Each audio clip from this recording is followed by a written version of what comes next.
Hi everyone, my name is Taylor, and I'm doing my research project on American masculinity and male mental health.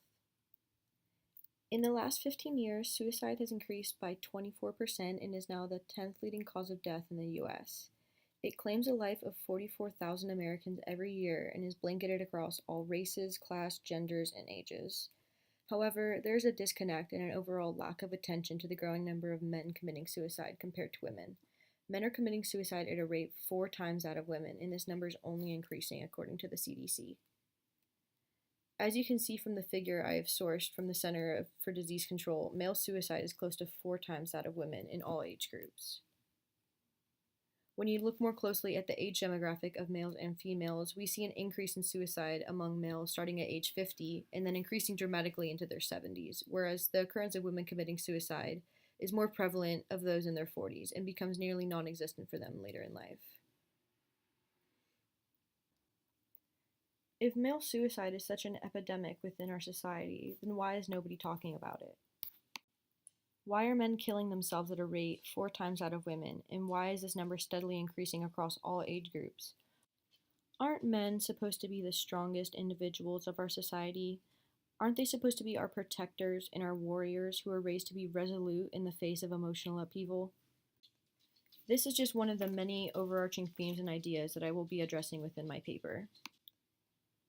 The socialized ideas of how men should handle emotion are not on par with how we as a society currently view mental health. I say currently because it has only been within the last 10 years that we have begun to take mental health seriously. We treat problems such as anxiety, PTSD, and depression as real diseases and not just a flaw in one's character or a reason to challenge their identity. Because this topic encompasses more than I can write in a 3,000 word paper, I will be focusing on 3 main questions throughout my research and will be continually circling back to these ideas. My first question are, why are more men committing suicide than women? Does our cultural view of the emotional male hinder his desire to seek professional help for mental health? This is where I will be bringing in the topic of masculinity and how that applies to male identity. Because identity is something that we are socialized into as young children, it brings me to my third question. Is the socialization of young boys into specific gender roles predisposing them to mental health problems later in life? I want to connect the idea of these socialized gender identities from a young age and how those socialized behavior may hinder, for example, a young boy from crying because he doesn't want to be a wimp, but also allowing a girl to cry because that's what girls do. Although it may not be apparent on the surface, we are creating a society where it is only okay for one gender to speak about how they are feeling and telling the other to suck it up and to be strong. This is heavily connected to the paper we read, Managing the Heart to Brighten the Face and Soul, Emotions in Balinese Morality and Healthcare by Uni Wakan. In both American culture and in Balinese culture, identity is wrapped up in how someone handles emotion. For the interview portion of my research, I decided to interview my stepdad, Mike, and my mom, Lisa. I could write a 3,000 word essay on just our conversation alone, but for this presentation, I'll be focusing on just a few of the topics we spoke about, and in my paper, I will be going more in depth onto our conversation that we had.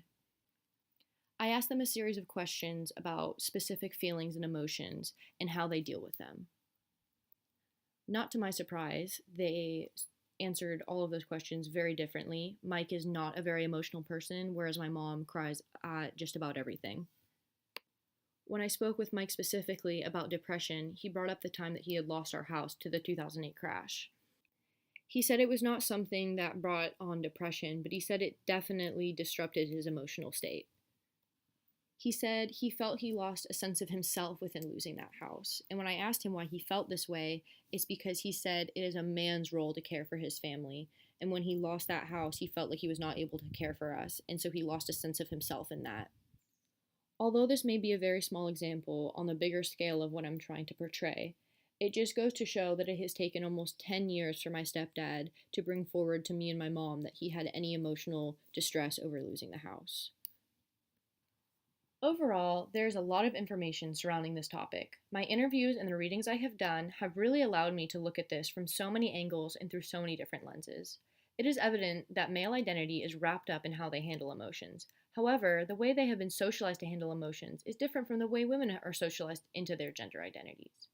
I've concluded thus far that there are societal pressures surrounding how men should behave emotionally that may not be conducive to a healthy mental state and may lead to repressed feelings that could in turn lead to depression and or suicide. For my paper, I will be connecting what I have researched and gained from interviews to the idea of bright face from Unani Wakan's paper on Balinese culture and the film Shall We Dance, as well as many of the other papers we have read within the last few weeks.